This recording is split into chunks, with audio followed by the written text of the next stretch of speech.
Morning students, मैं फिर से आज आपके लिए लेकर आई हूँ लैंग्वेज अक्रॉस द करिकुलम। तो आइए पढ़ते हैं, हम इसकी पढ़ते हैं सेकंड यूनिट का सेकंड क्वेश्चन, जो कि है what is speaking skill, what is importance of speaking skill. Importance बताने स्पीकिंग स्किल की, और स्पीकिंग स्किल होती क्या है। इससे पहले हमने पढ़ा था लिसनिंग स्किल, और अब हम पढ़ेंगे स्पीकिंग स्किल। स्पीकिंग स्किल भी देखो बहुत ही जरूरी होती है, तो देखते हैं, चलिए स्टार्ट करते हैं। देखो मीनिंग क्या है स्पीकिंग स्किल का। मनुष्य सामाजिक प्राणी है, एकांतवासी साधक नहीं। अतः उसे प्रति क्षण प्रत्येक पग पर समाज में अपनी स्थिति बनाए रखने के लिए सभी प्रकार के मनुष्य से व्यवहार करना पड़ता है। ठीक है। अपनी जीविकापार्जन तथा उसके साधनों की उपलब्धि के लिए विभिन्न क्रिया प्रतिक्रियाओं के लिए वाणी की सहायता लेनी पड़ती है। यानी कि जो हम बोलते हैं ना, उसकी एक स्किल होती है। वो कैसे हम करते हैं वो देखो भाई। कुछ भी हमें दूसरों को बताना पड़े, बोलना पड़े, मतलब कुछ भी करेंगे ना, तो वो क्या होती है, एक वाणी के द्वारा बोला जाता है, कुछ भी बोला जाता है। तो ठीक है। इसके साथ ही प्राणी जगत की यह प्रवृत्ति है कि वह अपने भावों, अंतर्द्वंद तथा उद्वेगों को दूसरों पर प्रकट करना चाहता है तथा दूसरों की प्रकृति, अर्थ, विचारों को जानने का इच्छुक रहता है। ठीक है। संप्रेषण के माध्यम के रूप में मौखिक ढंग से भाषा का व्यवहार मानव की अपनी विशेषता है। अन्य जीवों में जटिल मानसिक क्रियाओं का अभाव है, अतः भाषा के प्रतीकात्मक व्यवहार में वे अक्षम है। विभिन्न प्रकार की जटिल मानसिक प्रक्रियाओं परोक्ष रूप से प्रत्येक भाषाई व्यवहार में अंतर्निहित रहती है, जिसका केवल अनुमान लगाया जा सकता है।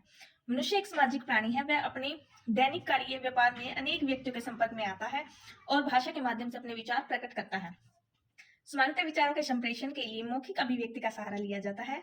अशिक्षित व्यक्तियों के पास तो अपने विचारों के आदान प्रदान का साधन केवल मौखिक अभिव्यक्ति ही है। ठीक है। व्यक्तियों को अधिक संख्या में एक साथ संबोधन करने के लिए मौखिक अभिव्यक्ति का उपयोग किया जाता है। आगे देखो क्या है। बालक के विकास की दृष्टि से तो मौखिक अभिव्यक्ति प्रारंभ से ही अत्यंत आवश्यक रही है। इससे बालक को भाव प्रकाशन का पूर्ण अवसर मिलता है। भाषा शास्त्री इस विचार से पूर्ण सहमत है कि पहली कक्षा के प्रथम 6 मास यानी 6 महीने तक पठन एवं लेखन कार्य प्रारंभ ही नहीं किया जाना चाहिए। इसमें तो बालक को संभाषण ही सिखाना चाहिए। ज्ञात से अज्ञात की ओर शिक्षण सूत्र इस तथ्य का प्रमाण है कि मौखिक कार्य ही भाषा शिक्षण का आधार हो, क्योंकि यह भाषा की नींव तैयार करता है। भाषा शिक्षक के उत्तरदायित्व की विवेचना करते हुए भाषा शास्त्री रायबर्न ने अपनी पुस्तक मातृभाषा शिक्षण में कहा है कि भाषा शिक्षण का प्रारंभिक कार्य बालक के विश्रृंखलित विचारों को श्रृंखलाबद्ध करना तथा उसकी मौखिक अभिव्यक्ति को विकसित करना होता है, क्योंकि व्यक्तित्व विकास के लिए सरल, स्पष्ट व प्रभावशाली मौखिक अभिव्यक्ति का होना आवश्यक होता है। ठीक है। आगे पढ़ते हैं हम। Need of speaking skill. Speaking skill की नीड क्या होती है देखते हैं। सबसे पहले क्या है, मौखिक भाषा ही अभिव्यक्ति का सहज व सरलतम माध्यम है। भाषा की शिक्षा मौखिक भाषा से प्रारंभ होती है। मौखिक अभिव्यक्ति में अनुकरण और अभ्यास के अवसर बराबर मिलते रहते हैं। मौखिक भाषा के प्रयोग में कुशल व्यक्ति अपनी वाणी से जादू जगा सकता है। लोकप्रिय नेताओं के भाषण इसी बात का प्रमाण है। मौखिक भाषा के द्वारा विचारों के आदान प्रदान से नई नई जानकारियां मिलती हैं। नेक्स्ट है, अशिक्षित व्यक्ति बोलचाल के द्वारा ही ज्ञान अर्जित करता है। रोजमर्रा के कार्यकलापों में मौखिक भाषा प्रयुक्त होती है। सामाजिक संबंधों को सुदृढ़ बनाने में एवं सामाजिक जीवन में सामंजस्य स्थापित करने में मौखिक भाषा की प्रमुख भूमिका होती है। नेक्स्ट है, मौखिक अभिव्यक्ति की विशेषताएं क्या क्या है भाई, देखते हैं विशेषताएं क्या है। 10 नहीं है क्या, यहाँ पे तो 10 नहीं है। हाँ जी 10 है। तो देखते हैं, एक बार पहले सभी के नेम देख लेते हैं, फिर इसकी डेफिनेशन मतलब डिटेल में पढ़ते हैं इनको। स्वाभाविकता, स्पष्टता, शुद्धता, बोधगम्य, सामान्य भाषा, शिष्टता, मधुरता, प्रवाहमयता, अवसरानुकूल, श्रोताओं के अनुकूल भाषा। ठीक है जी, ये 10 है विशेषताएं इसकी। फर्स्ट हम पढ़ते हैं स्वाभाविकता। बोलने में स्वाभाविकता, वो बनावटी बोली का प्रयोग हास्यप्रद हो सकता है। देखो, जिसको हिंदी आती है ना, वो इंग्लिश नहीं बोल सकता।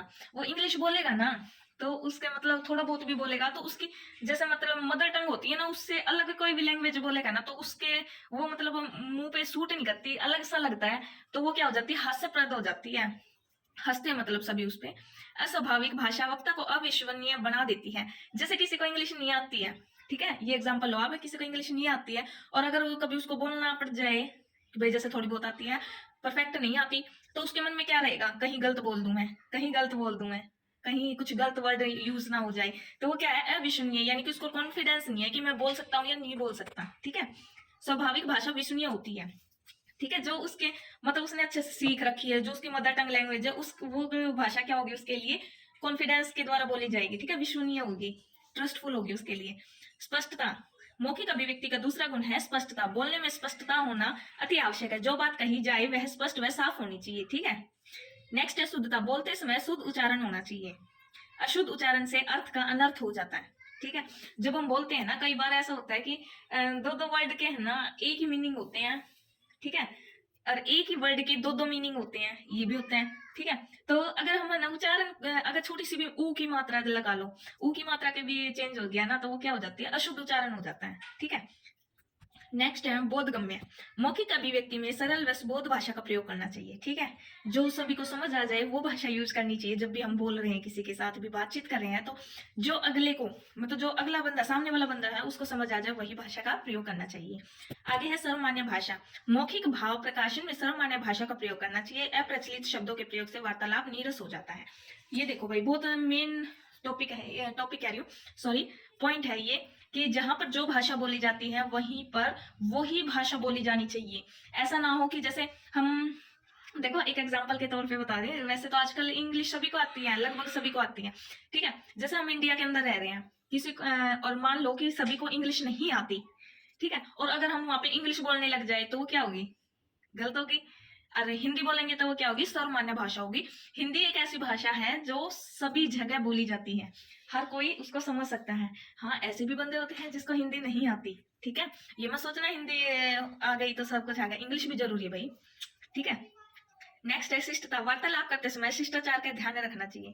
अशिष्टता संबंधों को बिगाड़ देती है। शिष्टता मौखिक भाव प्रकाशन का एक अन्य गुण है। देखो भाई, ये भी इंपॉर्टेंट है पॉइंट। देखो, जो हम बातचीत करते हैं वो शिष्टाचार होनी चाहिए, यानी डिसिप्लिन के अंदर, लिमिट के अंदर रह के बात करनी चाहिए। ये ना हो कि हम अपनी लिमिट क्रॉस कर दे। जैसे हम किसी बड़े के साथ बातचीत कर रहे हैं तो हम उससे तू तड़ाक करके बात ना करें, अच्छे से बात, रिस्पेक्टफुली बात करें, तो वो क्या होती है, शिष्टता होती है, ठीक है। नेक्स्ट पॉइंट है मधुरता, मौखिक भाव प्रकाशन का अन्य गुण है मधुरता। कहा भी गया है कि कोयल काको देत है, काका काको लेत, वाणी के कारणे मन सबको हर लेत। ये देखो, कोयल जो है, कोयल काको देत है, कागा काको लेत। देखो, कोयल काली होते हुए भी उसकी वाणी जो है वो मीठी है, ठीक है। और कागा है जो उसकी, वो भी मतलब ऐसा है, लेकिन उसकी जो वाणी है वो तो सुरीली नहीं होती ना। तो वाणी सबको हर लेती है, सबका मन जीत लेती है, ठीक है। वाणी ही एक ऐसी चीज है जो सबके मन को हर लेती है। मीठी वाणी का प्रयोग कर मनुष्य किसी दुश्मन को भी अपना बना सकता है। देखो, ठीक है ना, कोयल काली होते हुए भी सबके मन को भाती है, भाती है ना उसकी वाणी, किसकी वजह से, सिर्फ वाणी की वजह से, ठीक है।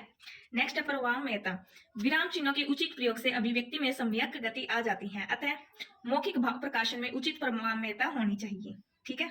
विराम चिन्ह, ये ना हो कि एक ही लाइन में हम सारी बात बोल जाएं, ठीक है, उसको थोड़ा गैप दे के, या फिर है ना, जैसे एक बात को खत्म करके तभी दूसरी बात बोलनी चाहिए, ठीक है। आगे है अवसरानुकूल, यानी जैसा अवसर हो वैसी ही बात की जानी चाहिए, सॉरी। मौखिक भाव प्रकाशन की अन्य विशेषता है अवसरानुकूल भाषा का प्रयोग। कैसे, हर्ष, उल्लास, सुख, दुख, दया, करुणा, सहानुभूति, प्यार आदि भाव के अवसर के अनुकूल व्यक्त करते हैं। जैसे कोई खुश है तो वो अपनी भाषा से, यानी कि वाणी से खुशी दिखाएगा, कोई दुखी है तो वो अपनी वाणी से दुखी दिखाएगा, ठीक है। कैसे शो कर पाते हैं हम सुख दुख जो है हमारे, वो सामने वाले बंदे को कैसे हम शो कर पाते हैं, एक वाणी के द्वारा ही, ठीक है।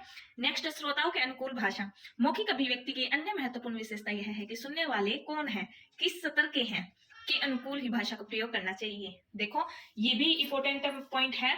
देखो कि जो सामने वाला व्यक्ति है वो कौन है, किस स्टेज पे है वो, स्टेज यानी कि हम लगा सकते हैं कि बड़ी एज का है तो हमें उनसे आप करके अच्छे से, मतलब अच्छे से बात करनी चाहिए।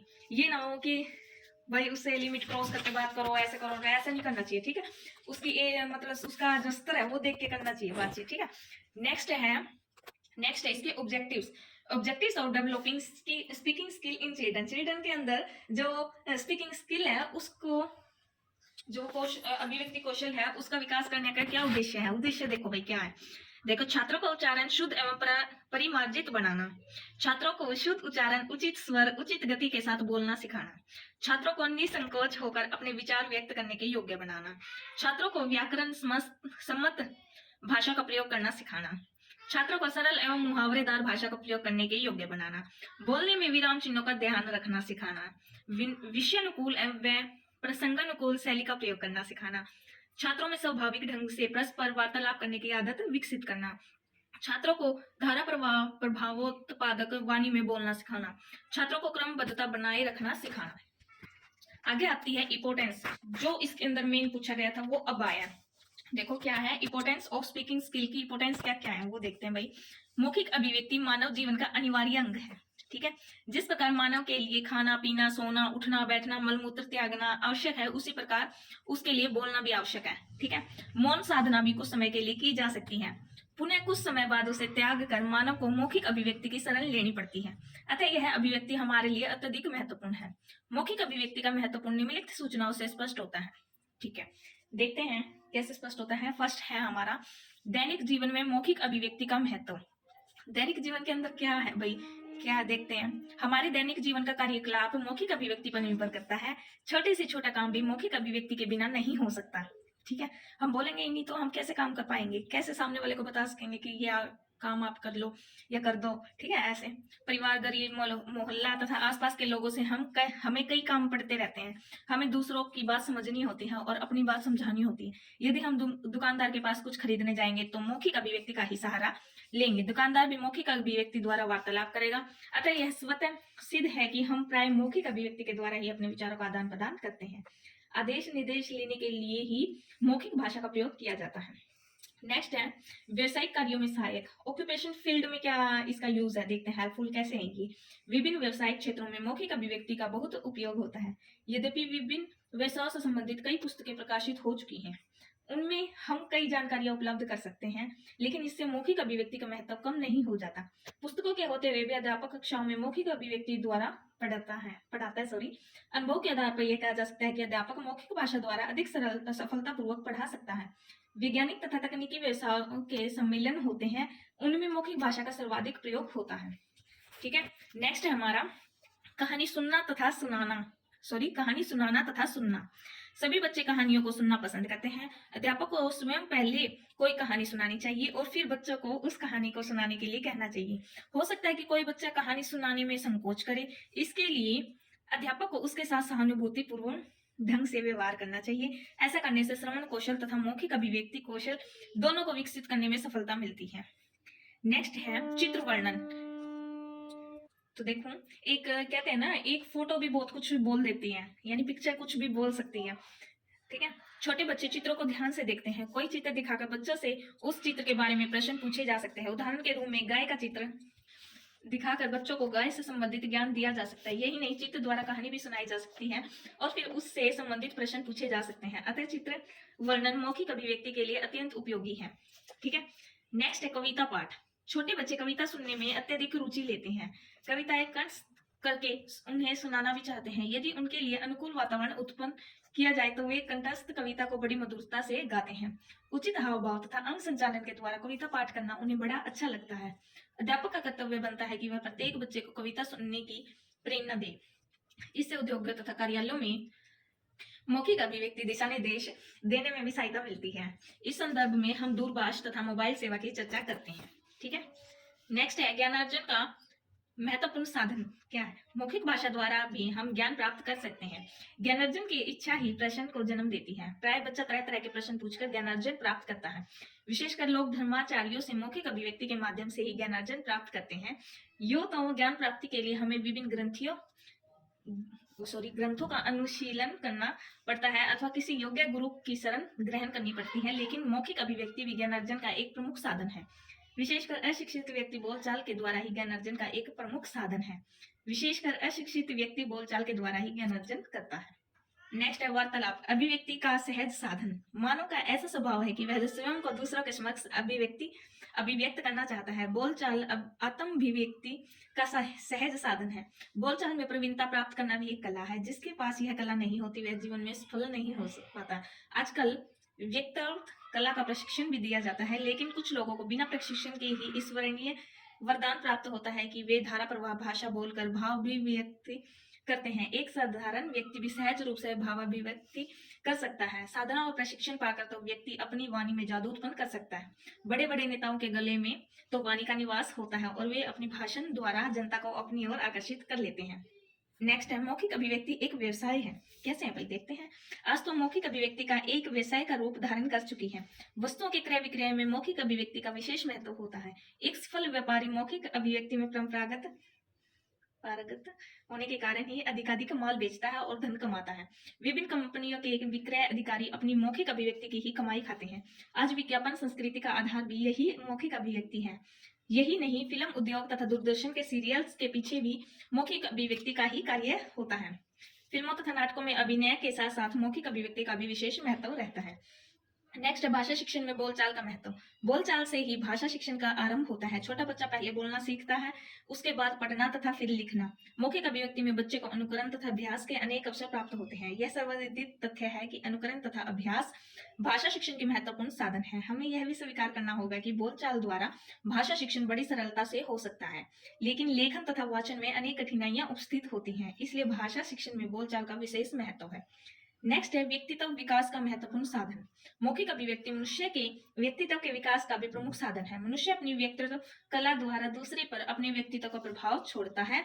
मौखिक अभिव्यक्ति से ही मानव का आंतरिक और बाह्य विकास संभव है। व्यक्ति लेखन द्वारा भी ऐसा कर सकता है, परंतु बोलचाल द्वारा जो उन्मुक्त अभिव्यक्ति हो सकती है वह लेखन द्वारा नहीं हो सकती। बड़े बड़े साहित्यकार श्रोताओं के समक्ष जब बोलने के लिए खड़े होते हैं तो उनकी सिट्टी बिट्टी गुल हो जाती है, क्योंकि मौखिक अभिव्यक्ति की कला उनमें नहीं होती। इसलिए बोलचाल व्यक्तित्व विकास में अत्यधिक सहायक है। यही नहीं, नौकरियां प्राप्त करने के लिए युवक युवतियों को साक्षात्कार का सामना करना पड़ता है, उसमें मौखिक अभिव्यक्ति कौशल उनके काम आता है। ठीक है, मौखिक अभिव्यक्ति की आवश्यकता को ध्यान में रखकर भी इनका महत्व बड़ी सरलता से स्पष्ट हो जाता है। यह है, सबसे पहले बालक मौखिक रूप से बोलना ही सीखता है, उसी का अधिकाधिक विकास करना स्वाभाविक व सरल है। मनोवैज्ञानिक दृष्टिकोण से भी बालक अधिकांश बातें अनुकरण द्वारा ही सीखते हैं और मौखिक अभिव्यक्ति अनुकरण प्रदान होती है। सेकंड है, व्यवहारिक जीवन में मौखिक भाषा का जितना प्रयोग होता है उतना लिखित भाषा का नहीं होता। बहुत सी बातें मौखिक अभिव्यक्ति द्वारा जितनी स्पष्ट हो जाती है उतनी लिखित भाषा द्वारा नहीं। थर्ड है, मौखिक अभिव्यक्ति में अधिकाधिक सजीवता एवं भाव प्रदर्शन संभव है। नेक्स्ट है, प्रतिभाशाली व्यक्ति मौखिक अभिव्यक्ति द्वारा आकर्षण का बिंदु बन जाता है। अतः व्यक्तित्व विकास के लिए मौखिक अभिव्यक्ति ही अधिक महत्वपूर्ण है। नेक्स्ट, भाषण एक कला है जिसका विकास मौखिक अभिव्यक्ति की सरलता, स्पष्टता, मधुरता एवं प्रभावोत्पादकता आदि पर आधारित है। उपयुक्त विवेचन से यह स्पष्ट हो जाता है कि मौखिक अभिव्यक्ति एक ऐसी कला है जिसके द्वारा मानव अपने जीवन में सफलता प्राप्त कर सकता है। यह ज्ञान अर्जन का प्रमुख साधन है। व्यावसायिक क्षेत्रों में सफलता दिलाने में इसका भारी योगदान है, चाहे भाषा शिक्षण का प्रश्न हो अथवा मनुष्य के व्यक्तित्व का। Thank you.